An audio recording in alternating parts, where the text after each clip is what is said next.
Antes de nascer, todos passam cerca de 9 meses em um ambiente aquático. Mas depois que a pessoa nasce, ela não consegue mais ficar na água por tanto tempo. O máximo são 10 dias. Caso contrário...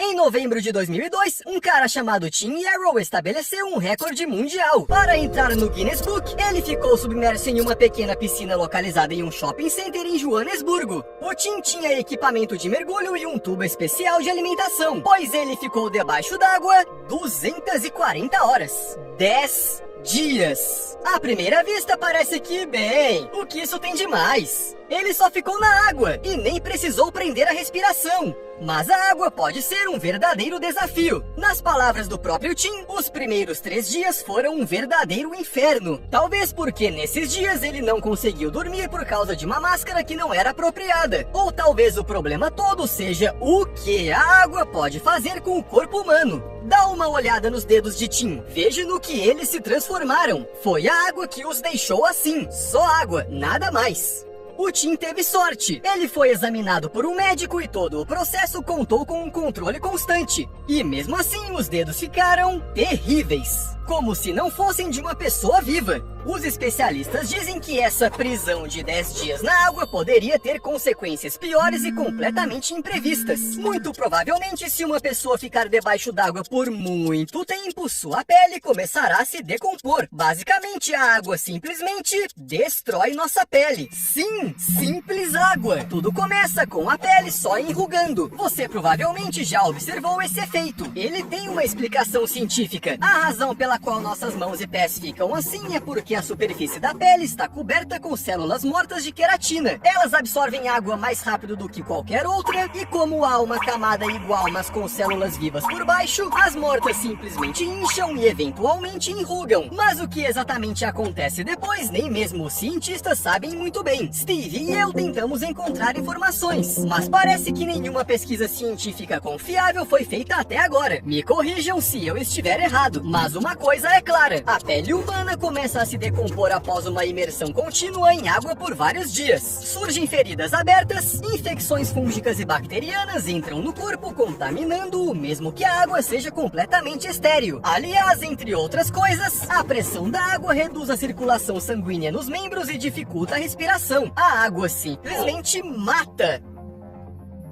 Será possível que a natureza quis assim? Afinal, nosso planeta está 71% coberto de água. Será que ela não poderia, sei lá, dar imunidade para os humanos? Na verdade, a capacidade da pele de ficar enrugada é um presente da evolução. Leva apenas 5 minutos para a água desencadear essa estranha reação em nosso corpo. Razão pela qual muitos cientistas consideram os dedos enrugados uma adaptação. Os dedos com rugas e saliências proporcionam, digamos, uma melhor aderência. São essas rugas, por assim dizer, que repelem a água dos dedos das mãos e dos pés e permitem que os primatas, ou seja, humanos e macacos, segurem objetos com mais firmeza. Um grupo de neurocientistas britânicos até fez um estudo em 2013, no qual 20 pessoas moveram 45 objetos diferentes. Em alguns casos, os itens estavam secos e os dedos dos participantes estavam lisos ou enrugados. Em outros, os objetos foram imersos em água. Os cientistas descobriram que os participantes com dedos enrugados moviam objetos mais rápido debaixo d'água. Já no caso dos objetos secos, eles os moviam na mesma velocidade que o resto. Ou seja, isso realmente pode ser considerado um presente da evolução. É só depois de algumas horas que esse dom se transforma em maldição. Especialistas da Universidade de Binghamton em Nova York examinaram amostras da camada córnea, ou seja, a camada externa da pele em pessoas com idades entre 27 e 87 anos. Após 12 horas de imersão, a pele perde sua plasticidade devido à diminuição da capacidade de retenção de líquidos. A água também priva a pele de lipídios e interfere em seus processos naturais de hidratação. Mas essas são palavras gerais. Outros estudos me interessaram mais. Um deles mostrou que a exposição à água por cerca de 6 dias causa o que os médicos chamam de dermatite aguda. É um resultado bem desagradável. Cuidado ao olhar no Google. De acordo com outro estudo, a imersão prolongada em água por 7 dias causa descamação da epiderme. Mas olha só que interessante. Mergulhar a pele em água com temperaturas mais baixas reduz esse efeito. No entanto, a água fria tem outras desvantagens, às quais voltaremos já já.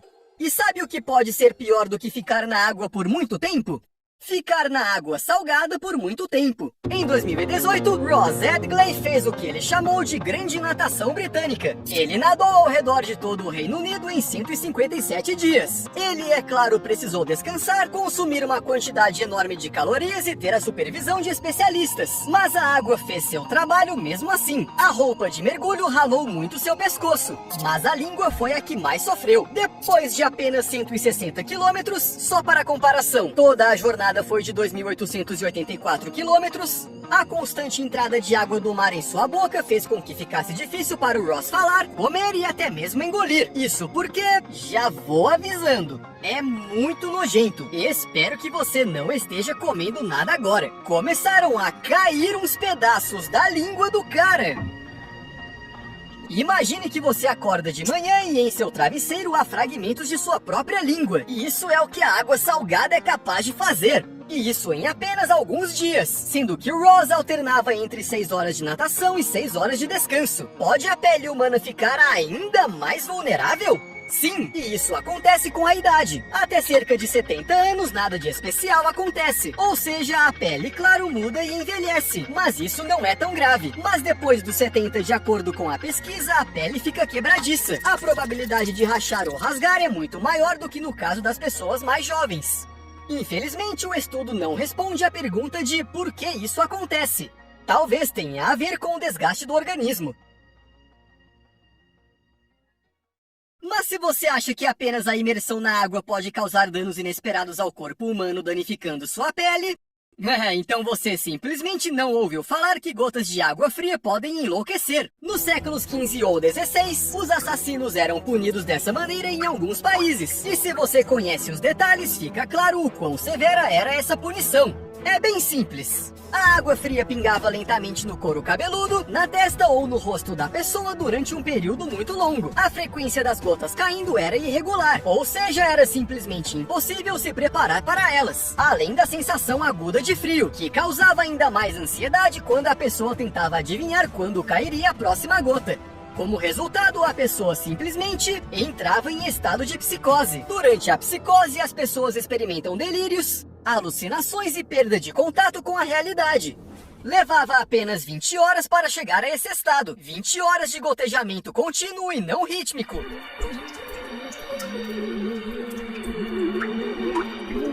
E não tirei as informações sobre isso de documentos antigos cujos autores poderiam ter inventado tudo. Os caçadores de mitos, assim como os criadores da série Mindfield, testaram a eficácia deste método. Eu acho que podemos acreditar na palavra deles. Não é necessário realizar esse experimento por conta própria. Não, é sério, não há necessidade. É melhor voltarmos ao que eu estava falando sobre a água fria antes. Quanto menor a temperatura, menos danos a água pode causar à pele humana. Boas notícias, né? Mas é aqui que a hipotermia entra em cena. Ela acontece quando o corpo não consegue produzir calor suficiente para compensar o calor que está perdendo. Imagine a seguinte situação. Uma pessoa é colocada abruptamente no meio de um mar gelado, por exemplo. Quando o corpo humano é colocado numa água muito fria, ocorre uma reação estranha, chamada de reação de choque ao frio. A pessoa fica querendo respirar muito rápido e muito profundamente. Por isso, há o risco de engolir essa água muito fria e morrer. A boa notícia é que essa condição passa rapidamente. A má notícia é que depois dela fica pior. Via de regra, uma pessoa pode sobreviver na água com uma temperatura de cerca de 5 graus Celsius por 10, 15 ou até 20 minutos antes que os músculos enfraqueçam. Depois disso, a pessoa começa a perder a coordenação e a força. Isso acontece porque o sangue flui dos membros para o centro do corpo e torna-se quase impossível controlá-los. Existem, é claro, muitos fatores que afetam a taxa de resfriamento de uma pessoa em água fria. Pessoas mais gordas que têm mais tecidos moles que proporcionam melhor isolamento provavelmente duram mais do que as mais magras. É igualmente importante a porcentagem do corpo que está coberta pela água. É muito mais rápido congelar na água fria do que simplesmente no ar frio. Quanto mais fundo você estiver, mais rápido a hipotermia virá. Você já deve ter pensado nos passageiros do Titanic, mas tenho um exemplo mais recente. E esta é uma história com um final feliz. Em janeiro de 2009, o voo 1549 da US Airways colidiu com um bando de gansos e foi forçado a fazer um pouso de emergência no rio Hudson. Os passageiros e tripulantes deixaram o avião e aguardaram um resgate na água, cuja temperatura era de apenas 5 graus Celsius. Felizmente, a ajuda veio muito rapidamente. Sobre este caso, fizeram o filme Sully, o herói do rio Hudson. Se não assistiu, assista.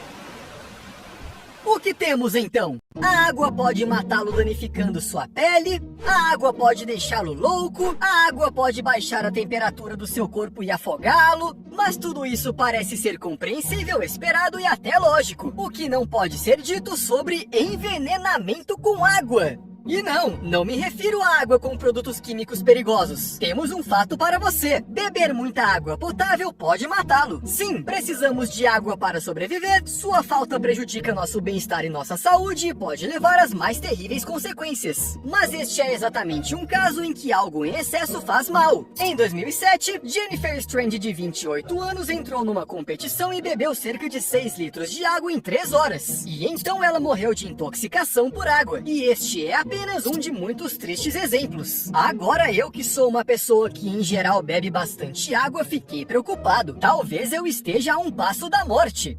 Como saber quando algo vai mal? Os sintomas comuns são dor de cabeça, náusea ou vômito, sonolência, câimbras e fraqueza muscular. Se você bebeu muita água e está sentindo algo parecido, é melhor procurar imediatamente um médico. E enquanto espera por ajuda, alguns especialistas aconselham ajudar seu corpo com salgadinhos. Quem teria pensado que esse tipo de comida poderia fazer bem? E não há uma quantidade específica de água que sempre causará envenenamento por água com risco de vida. Em vez disso, é melhor pensar na quantidade de água consumida por hora. Os rins de um adulto saudável podem processar, digamos, de 20 a 28 litros de água por dia, mas eles só conseguem lidar com 1 litro por hora. Assim, mais de 1 litro de líquido por hora é um problema para os rins. Em idosos e crianças, a dosagem deve ser ainda menor porque seus rins não funcionam com a mesma eficiência. Parece que nada poderia ser mais estranho do que o envenenamento com água, né? Só mesmo uma alergia à água. Já vou explicando que as pessoas com essa doença geralmente podem beber água, mas qualquer contato da pele com o líquido causa uma reação alérgica. O nome científico para esta condição rara é urticária aquagênica e não importa o tipo de líquido que entre em contato com a pessoa afetada. Água de torneira? Chuva? Suor? Lágrimas? Saliva? A reação será a mesma. Pequenas bolhas que podem coçar e que desaparecem em cerca de meia hora. Bem, se você tirar a água de cena, é claro. Como muitas vezes acontece com doenças raras, a urticária aquagênica é pouco compreendida. Os cientistas não sabem muito sobre ela nem como tratá-la. Ela simplesmente existe. E aparentemente as pessoas têm que lidar com ela como podem. Até mais!